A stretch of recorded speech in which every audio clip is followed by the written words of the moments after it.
you alive, feeling like we could do right. Salut tout le monde, j'espère que vous allez bien. Je vous retrouve aujourd'hui pour une nouvelle vidéo qui va être une vidéo mon carnet livresque. Ça fait une semaine et demie que j'en ai pas fait. J'ai lu 4 livres et voilà, je suis assez content de moi. Avant de commencer, je voulais vous parler d'un petit projet de vidéo. En fait, ce week-end, je vais rentrer chez moi, donc dans le Var.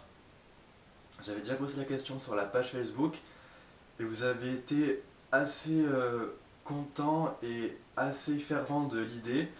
Donc en fait, mon idée c'était de faire une vidéo avec mon petit frère qui a 7 ans parce que il lit lui aussi.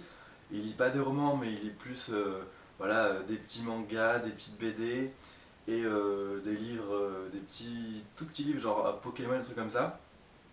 Et donc vous avez été assez curieux de connaître tout ça, donc je pense que ce week-end la vidéo sera faite et donc je vous la publierai sur YouTube. Donc voilà, j'espère que l'idée vous plaira. En tout cas, moi ça me fait super plaisir de faire une vidéo avec mon petit frère de 7 ans. Je pense que ça va être assez comique et je pense qu'il y aura un bêtisier assez conséquent. Voilà. Donc la dernière fois je vous quittais avec comme lecture en cours Un papillon sous la neige de Daphné Calotet, publié aux éditions France Loisirs.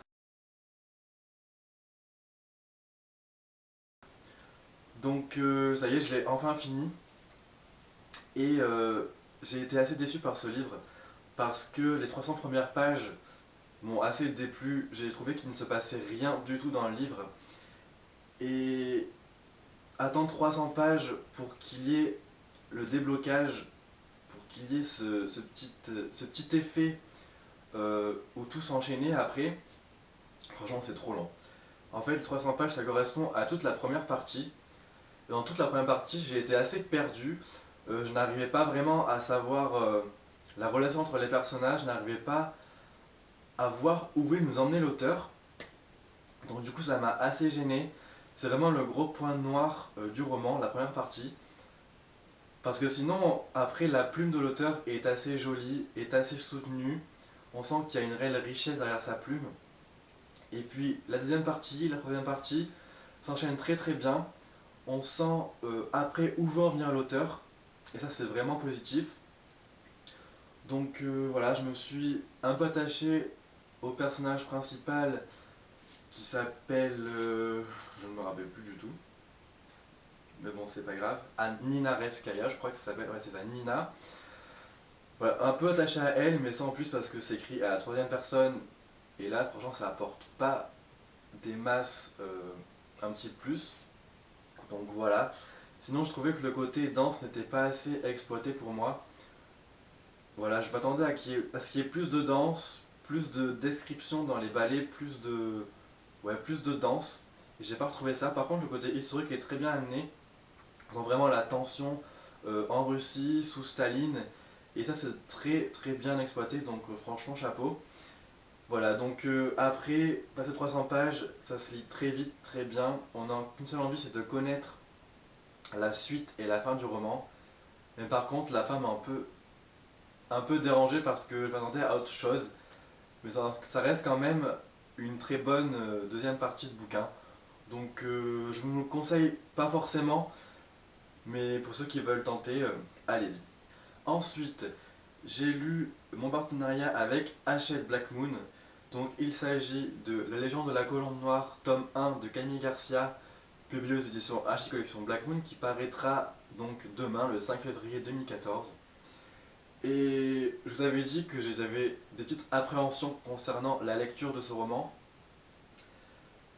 par rapport notamment à une chronique que j'avais vue qui était très très négative. Je crois que la personne avait mis 2 sur 5 si je ne me trompe pas. Je pense que la personne, si elle regarde cette vidéo, se reconnaîtra. Et franchement, j'ai été surpris. Parce que je n'avais pas relu le résumé. Et je pense que c'est ça qui a fait que dès le début, j'ai été complètement happé par l'écriture et complètement happé par l'univers. Parce que cet univers-là m'a fait frissonner du début à la fin. C'est quelque chose dont j'ai peur. Enfin, les créatures qu'on va rencontrer dans ce livre, j'en ai peur dans la vie réelle.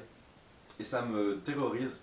C'est vrai que Camille Garcia a réussi à me faire frissonner genre 3-4 fois pendant le roman parce qu'elle décrit des scènes assez glauque et assez ouais, frissonnante. Et je trouvais ça vraiment très bien exploité. Voilà, c'est un page turner, un page turner. C'est un page turner. Franchement, j'ai lu le livre en moins de 24 heures. C'est pour vous dire comme j'ai été vraiment conquis par la plume et conquis par l'univers. Après, en ce qui concerne les personnages, j'ai beaucoup aimé donc Kennedy, notre personnage principal, voilà, qui est attachante, qui va perdre quelqu'un de cher dans sa vie, et va se retrouver un petit peu larguée dans cette aventure. Mais j'ai trouvé quand même que les autres personnages n'étaient pas assez exploités. Même Kennedy, on ne connaît pas assez son passé. J'ai trouvé que voilà, on se focalisait sur le présent et on n'avait pas assez d'éléments pour connaître le passé des personnages. Je pense que ça va être rectifié dans le tome 2, en tout cas je l'espère, parce que connaître bien les personnages c'est quand même essentiel. Et puis j'ai trouvé aussi que tout s'enchaînait trop bien et trop vite. Il n'y avait pas forcément de difficultés concernant la quête que vont faire les 4 personnes. Voilà, ils devaient trouver des éléments, ils les ont trouvés, et voilà, c'est bien. On arrive à la fin, mais ah, une fin mais de dingue. Et voilà, je ne peux que vous recommander ce livre qui sort demain, je le rappelle encore une fois. Je crois que je lui ai mis 7,5 ou 8 sur 10 si je me trompe pas. Franchement, la fin donne trop envie de lire la suite. Et voilà, donc merci à Black Moon, et franchement, si vous n'êtes pas tenté, ben, lisez-le quand même parce que des personnes ont été surprises par la lecture tellement l'écriture de l'auteur est vraiment happante, je sais pas si ça se dit d'ailleurs.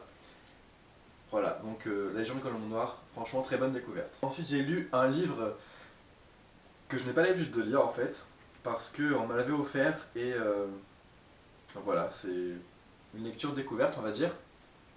Donc c'est San Antonio, tome 51, où il y a au moins 100 tomes de cette petite série. Donc San Antonio chez les Gones de Frédéric Dard, publié aux éditions Pocket. Je devais le lire dans le cadre du challenge Un mois une consigne, donc organisé par Nessa du blog Book and Love, parce que le challenge du mois de février c'était de lire une couverture ou un dos rouge, donc j'avais le dos rouge, mais j'ai lu ce livre en janvier, donc il va falloir que je trouve un autre livre pour le challenge. Voilà, donc en faisant cette lecture, j'ai passé un bon moment.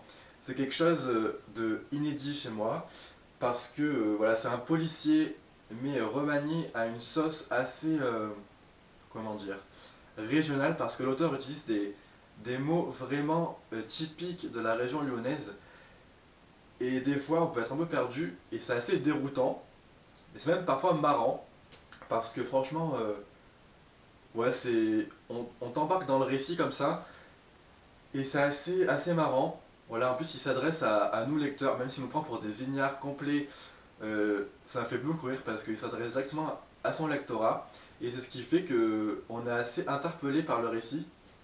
Donc franchement c'est assez plaisant.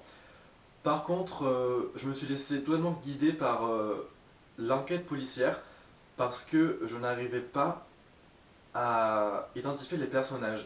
Alors je savais qui était qui, je savais qui était le commissaire San Antonio, je savais qui était Berrurier, et puis d'autres personnages, mais il y en a certains, alors des fois je les confondais, mais franchement, voilà, c'est ça qui m'a un peu dérangé. Après, je n'arrivais pas tellement à me projeter dans le fait que ce soit tel ou tel personnage qui ait tué le professeur ou qui ait enlevé les enfants.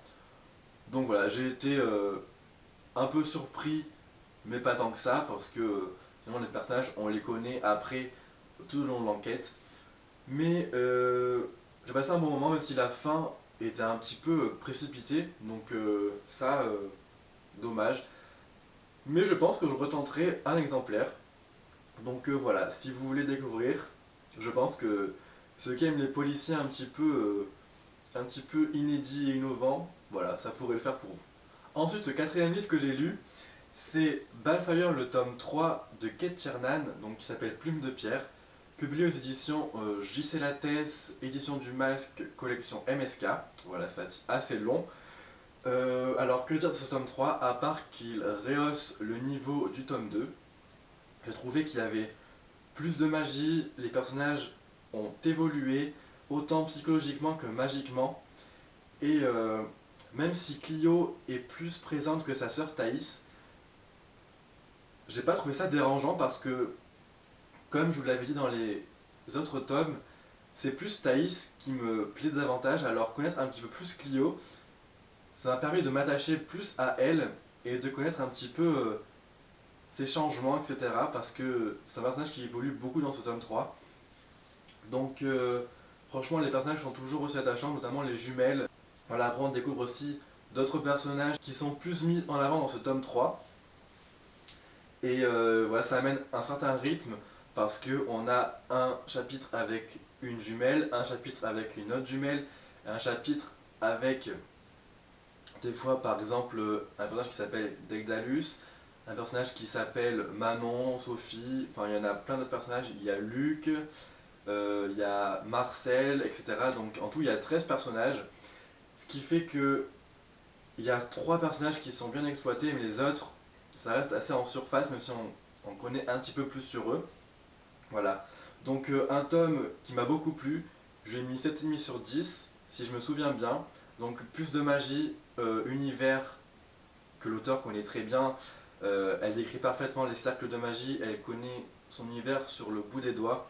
Voilà, Kate Kiernan fait des livres toujours autour de la Wicca et on sent vraiment qu'elle connaît son sujet et ça c'est très très fort. Voilà, donc un très bon tome. Et par contre la fin m'a un peu déçu, même si voilà, j'ai envie de lire le tome 4 qui va sortir en avril d'après ce que j'ai entendu. Donc la fin un petit peu déçu parce que j'ai trouvé qu'elle était trop précipitée. Je m'attendais à quelque chose de phénoménal et ça s'est pas passé. Mais bon, tant pis. Voilà, donc si vous voulez commencer cette série, moi je vous la conseille. C'est vraiment une très bonne série, donc allez-y. Alors ma lecture en cours que je n'ai pas encore commencé, parce que hier soir je devais la commencer, mais j'ai regardé des vidéos sur YouTube d'autres booktubers. Donc ma lecture en cours, c'est L'amour interdit, tome 3, donc Even de Alexandra Adornetto, publié aux éditions Pocket Jeunesse avec une magnifique couverture. J'espère que vous voyez bien. Donc voilà, j'ai hâte de commencer ce livre. Il me fera finir la trilogie de L'amour interdit que j'avais beaucoup aimé. Donc voilà, j'espère que je vais apprécier ce livre. Ensuite, je m'étais prévu un livre érotique. Donc il s'agit de Hot, tome 1, Divin plaisir de Lacey Alexander, publié aux éditions J'ai lu, collection Passion intense, donc avec des jambes magnifiques. Voilà. Donc je pense que ça peut être une bonne lecture. Je sais que le tome 2 est sorti aussi. Donc si j'aime, ce sera l'occasion d'acheter le tome 2. Mais franchement, Passion intense, ça se lit très vite. Et les histoires sont assez plaisantes. Je pense notamment à la trilogie Protection rapprochée, que j'avais beaucoup aimé. Donc à voir pour ce bouquin.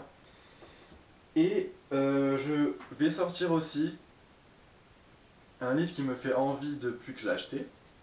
Et que je vais faire en lecture commune avec Noémie du blog Il n'y a qu'un pas. Donc on va se faire en lecture commune, il faut encore qu'on fixe la date, mais ce ne serait tardé. Voilà, donc on va se lire Loin de tout, tome 1 de J.A. Wedmersky, publié aux éditions Milady, grand format, avec une sublime couverture, voilà. Elle est trop belle. J'ai vu un avis ce matin de ce livre qui m'a encore séduit. Donc voilà, j'ai trop hâte de découvrir cette histoire.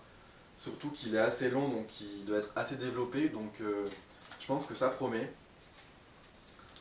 Donc voilà, donc Noémie, si tu veux sortir sous peu, dis-moi-le et qu'on fixe une date parce que franchement, il me fait trop envie. Voilà. Donc c'en est fini pour cette vidéo, j'espère qu'elle vous aura plu. N'hésitez pas à commenter, à me dire ce que vous avez pensé de mes lectures. N'hésitez pas à me dire ce que vous avez aussi lu. Ça me fera toujours plaisir de répondre à vos commentaires. Voilà, donc je vous retrouve ce week-end pour la vidéo avec mon petit frère. J'espère que ça vous plaira. Je vous souhaite en tout cas une très bonne semaine. Faites de très belles lectures et je vous dis donc à très bientôt pour une nouvelle vidéo. Bye bye. Be the one that makes tonight. 'Cause freedom